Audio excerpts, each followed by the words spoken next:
Assalamualaikum sahabat yang sedang menempuh perjalanan hati. Pernahkah engkau merasa heran?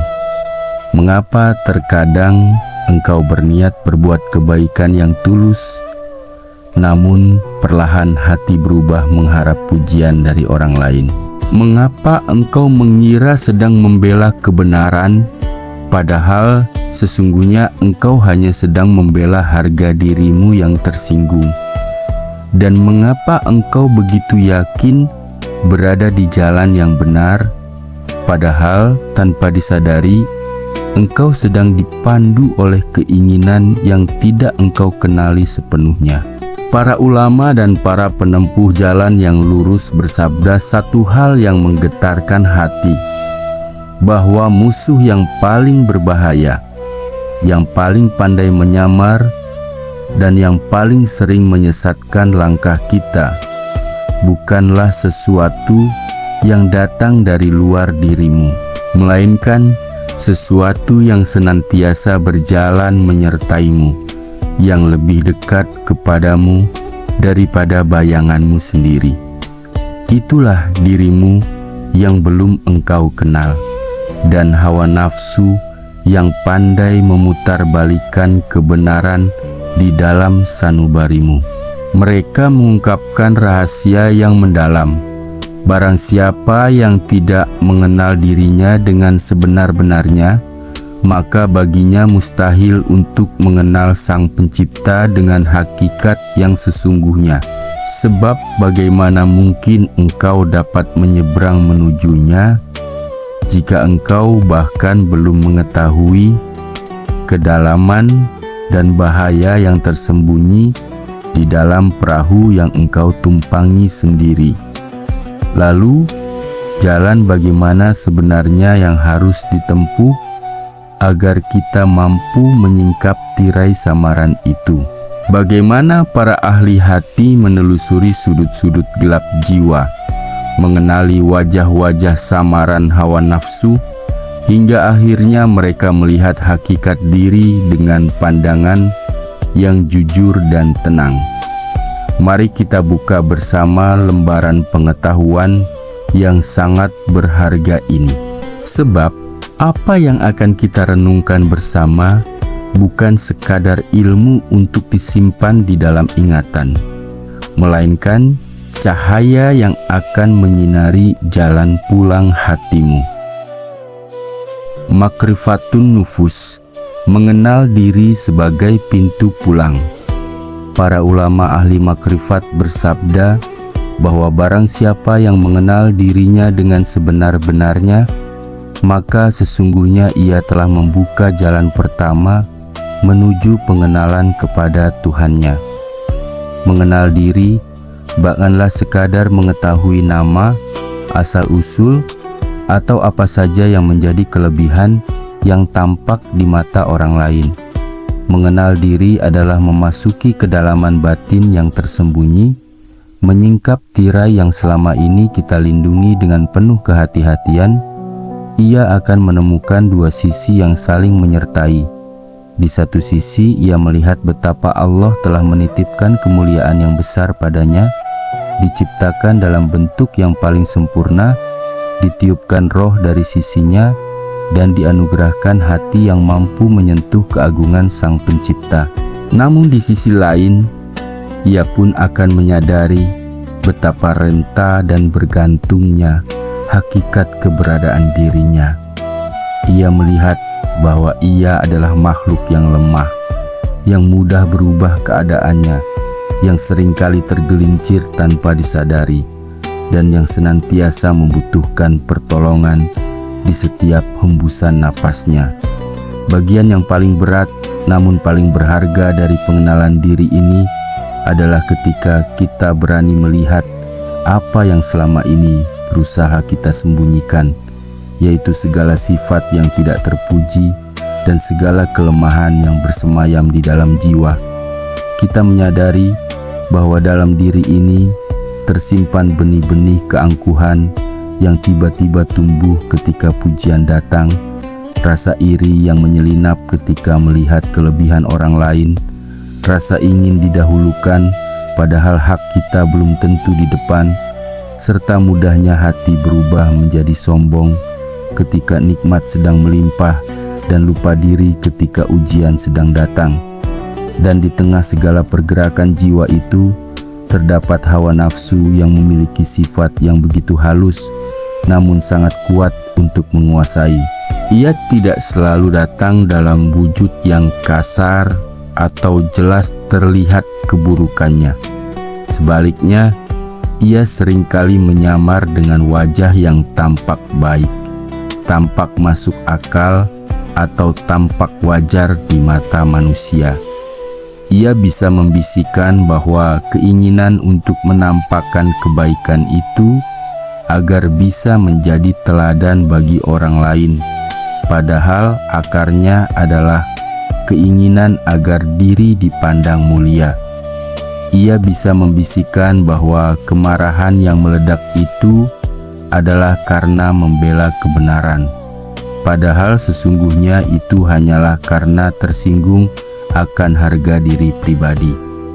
Ia bisa membisikkan bahwa istirahat yang panjang itu adalah cara menjaga kesehatan tubuh untuk beribadah, padahal itu hanyalah jalan menuju kemalasan yang menutup pintu kebaikan. Hawa nafsu itu pandai sekali memutarbalikkan kebenaran, menutup niat yang sesungguhnya dengan alasan yang tampak terhormat, hingga seringkali kita sendiri tertipu oleh apa yang kita yakini sebagai kebaikan. Ia mengajarkan kita untuk menyalahkan keadaan atau orang lain atas segala kesalahan yang terjadi, dan selalu meletakkan kesalahan itu di luar diri kita sendiri. Ia membuat kita merasa selalu benar dan orang lain yang kurang tepat, hingga pintu perbaikan diri itu tertutup rapat tanpa kita sadari. Maka, mengenal tipu daya hawa nafsu ini menjadi salah satu kunci terbesar bagi penempuh jalan menuju Allah. Ketika kita sudah mengetahui bagaimana cara ia bekerja, dari mana ia datang, dan bagaimana ia menyamar, maka hati kita menjadi waspada. Kita tidak lagi mudah mempercayai setiap keinginan yang muncul begitu saja, melainkan kita akan menimbangnya dengan timbangan kebenaran sebelum kita melangkah atau berbicara. Kita menjadi sadar bahwa musuh yang paling sulit kita hadapi bukanlah orang yang berdiri di hadapan kita, melainkan musuh yang senantiasa berjalan menyertai kita, yaitu hawa nafsu yang berada di dalam diri kita sendiri. Namun, pengenalan diri yang sejati itu tidak berakhir pada rasa putus asa atau rasa hina yang berlebihan. Sebaliknya, ketika kita melihat betapa banyaknya kekurangan yang ada pada diri kita dan betapa banyaknya tipu daya yang mengelilingi hati kita, maka disitulah kita menyadari betapa besarnya kebutuhan kita kepada Allah. Kita menjadi sadar bahwa kekuatan untuk mengendalikan diri itu tidak mungkin datang dari usaha diri sendiri semata, melainkan harus senantiasa bersandar kepada pertolongan dan kekuatan yang datang dari sisinya. Dari kesadaran inilah lahir kerendahan hati yang sesungguhnya. Rasa rendah diri yang membuat kita tidak sombong atas apa yang ada pada kita, namun juga tidak merasa hina hingga berhenti berusaha memperbaiki diri. Kita menyadari bahwa kita adalah makhluk yang penuh kekurangan di hadapan Allah yang Maha Sempurna, sehingga kita senantiasa memohon agar Dia menjadikan kita mampu melihat keburukan diri, menjauhkan kita dari tipu daya nafsu, dan mengubah sifat-sifat kita menjadi sifat yang diridhai olehnya. Semoga Allah yang Maha mengetahui isi hati kita membukakan pandangan mata batin kita untuk mengenal diri sendiri dengan sebenar-benarnya, serta menjauhkan kita dari segala penipuan hawa nafsu yang menyesatkan. Jadikanlah pengenalan diri ini sebagai jembatan yang kokoh yang membawa kita semakin dekat kepada pengenalan akan kebesaran dan kasih sayangnya. Teknik dan cara para sufi melakukan ma'rifatun nufus. Para ahli hati mengajarkan bahwa mengenal diri sendiri bukanlah pengetahuan yang datang dengan sendirinya, melainkan buah dari perjalanan yang tekun, jujur, dan penuh kesadaran. Ia bukan sekadar memahami apa yang tampak di permukaan, melainkan menembus hingga ke akar paling dalam, tempat segala keinginan tersembunyi dan sifat asli bersemayam. Para sufi menempuh jalan yang teratur dan lembut, menjadikan hati layaknya cermin yang perlahan dibersihkan agar mampu memantulkan hakikat dirinya dengan sebenar-benarnya, menjauh dari keramaian untuk menyendiri bersama diri. Langkah pertama yang mereka lakukan adalah menciptakan ruang yang sunyi dan jauh dari hiruk-pikuk orang banyak. Mereka menyadari bahwa ketika hati senantiasa sibuk menyesuaikan diri dengan pandangan orang lain, kita akan terus memakai topeng yang menyenangkan sehingga hakikat diri yang asli menjadi tertutup rapat. Maka mereka menyisihkan waktu khusus, duduk dalam kesendirian yang tenang, dan melepaskan segala peran yang dimainkan di hadapan manusia. Di tempat yang sunyi itulah mereka berani bertatap muka dengan diri sendiri tanpa samaran, tanpa rasa takut akan penghakiman orang lain, sehingga mampu melihat apa yang sesungguhnya tersembunyi di dalam sanubari, menjalankan muhasabah yang jujur dan menyeluruh. Mereka melakukan pemeriksaan diri bukan dengan tujuan menyiksa atau merendahkan diri secara berlebihan, melainkan dengan sikap seorang tabib yang teliti mengamati penyakit pasiennya demi kesembuhan. Mereka meninjau kembali setiap langkah, setiap ucapan, dan setiap perasaan yang muncul sepanjang hari yang telah berlalu. Mereka bertanya kepada hati dengan lembut namun tajam, apa sesungguhnya yang mendorongku melakukan perbuatan itu? Apakah semata-mata karena mengharap ridha Allah, atau terselip keinginan agar dilihat, dipuji, atau dihormati oleh sesama? Mengapa hatiku merasa sakit ketika orang lain mengungguli aku? Mengapa aku merasa besar ketika nikmat datang dan merasa kecil ketika ujian menghampiri? Pemeriksaan ini dilakukan berulang kali hingga lapisan demi lapisan niat yang tersembunyi perlahan terangkat ke permukaan. Mengenali cara kerja dan penyamaran hawa nafsu. Mereka melatih kepekaan hati untuk mengenali berbagai wajah yang dipakai oleh hawa nafsu agar tidak mudah tertipu. Mereka mengetahui bahwa nafsu itu jarang datang dengan wujud yang jelas buruknya, melainkan seringkali menyamar dalam balutan yang tampak mulia atau wajar. Maka mereka belajar membedakan antara kemarahan yang benar-benar karena membela kebenaran dengan kemarahan yang sesungguhnya karena tersinggung harga diri pribadi. Mereka membedakan antara rasa ingin menampakkan kebaikan sebagai teladan dengan keinginan agar diri dipandang mulia. Mereka pun membedakan antara rasa lelah yang memang butuh istirahat dengan rasa malas yang diselubungi alasan menjaga kesehatan. Dengan mengetahui berbagai cara penyamaran ini, hati menjadi waspada dan tidak lagi mudah menyetujui setiap keinginan yang muncul begitu saja. Membandingkan sifat diri dengan sifat Allah yang sempurna, salah satu cara yang paling mendalam adalah dengan meletakkan sifat diri berdampingan dengan sifat kesempurnaan Allah. Ketika mereka melihat betapa Allah Maha memberi rezeki tanpa mengharap balasan, mereka menjadi sadar betapa pelitnya diri ini ketika harus memberi. Ketika mereka menyadari betapa Allah Maha menyayangi bahkan kepada mereka yang mendurhakainya, mereka melihat betapa sulitnya hati ini memaafkan kesalahan orang lain. Ketika mereka merenungkan betapa Allah senantiasa Maha menjaga rahasia hamba-Nya, mereka menjadi sadar betapa mudahnya diri ini membicarakan kekurangan orang lain.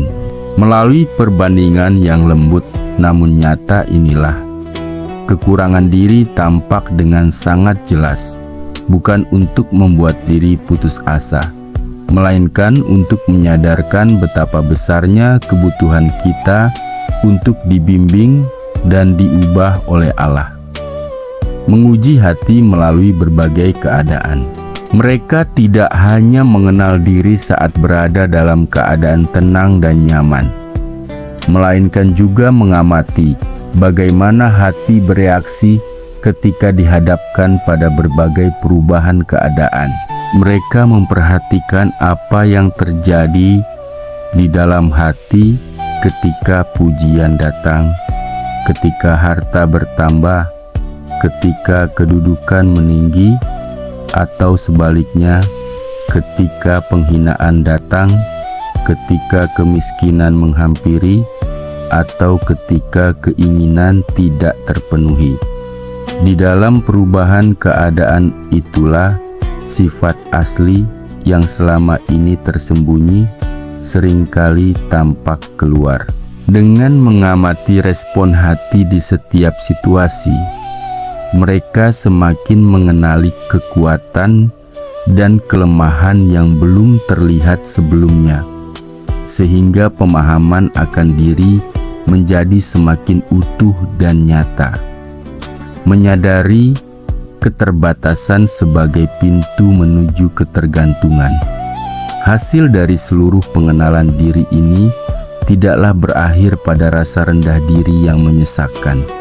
Sebaliknya, semakin mereka melihat betapa banyaknya kekurangan dan betapa halusnya tipu daya yang ada dalam diri, semakin besar pula kesadaran bahwa diri ini tidak memiliki kekuatan apapun untuk berubah atau bertahan kecuali dengan pertolongan Allah. Kesadaran inilah yang menjadikan hati senantiasa merendah, tidak sombong atas apa yang dimilikinya, namun juga tidak putus asa. Mereka menyadari bahwa mengenal diri bukanlah tujuan akhir, melainkan jembatan yang menyadarkan kita akan kebutuhan yang mendalam kepada Sang Pemilik diri, agar Dia yang membersihkan, mengubah, dan menyempurnakan sifat kita sesuai dengan kehendak-Nya yang indah. Semoga Allah membukakan mata hati kita untuk mengenal diri dengan sebenar-benarnya, menjauhkan kita dari tipu daya hawa nafsu, dan menjadikan pengenalan diri ini sebagai jalan yang membawa kita semakin dekat kepada pengenalan dan kasih sayang-Nya. Maka perjalanan mengenal diri ini bukanlah akhir dari segalanya, melainkan langkah pertama yang paling kokoh menuju pengenalan yang abadi kepada Sang Pencipta. Semoga apa yang telah kita renungkan bersama ini menjadi cahaya yang menerangi sudut sanubari yang selama ini tersembunyi, menjadikan kita pribadi yang senantiasa waspada, jujur kepada hati sendiri, dan tak henti-hentinya memohon petunjuk serta kekuatan kepada Allah yang Maha menguasai segala jiwa. Jika renungan ini menyentuh bagian dalam hatimu, bantulah menyebarkan kebaikan ini kepada saudara-saudaramu. Karena satu panduan yang sampai kepada hati yang baik dapat menjadi penyelamat langkah mereka dari kesesatan yang tak disadari. Dan luapkanlah permohonan tulusmu di dalam doamu, agar Allah senantiasa membukakan mata batinmu. Marilah kita menundukkan hati dengan penuh kerendahan. Wahai Allah yang Maha mengetahui segala yang tersembunyi, bukakanlah pandangan mata batin kami, agar kami mampu melihat hakikat diri kami dengan sebenar-benarnya. Bersihkanlah pandangan kami dari rasa sombong dan penipuan terhadap diri sendiri. Ajarilah kami mengenali segala tipu daya hawa nafsu yang halus, dan berikanlah kami kekuatan untuk senantiasa menundukkannya di bawah perintah ridha-Mu. Janganlah Engkau biarkan kami berjalan menuju-Mu dengan membawa noda yang tak kami sadari, melainkan bersihkanlah kami sedikit demi sedikit, hingga kami kembali kepadamu dengan hati yang suci dan tulus. Wahai Engkaulah pemilik segala hati, kepadamulah kami mengadu, dan kepadamulah kami memohon pertolongan. Semoga kasih sayang Allah senantiasa menyelimutimu, petunjuknya senantiasa menuntun setiap langkah, dan kedamaian yang sejati menetap di dalam sanubarimu kini dan kelak. Wassalamualaikum warahmatullahi wabarakatuh.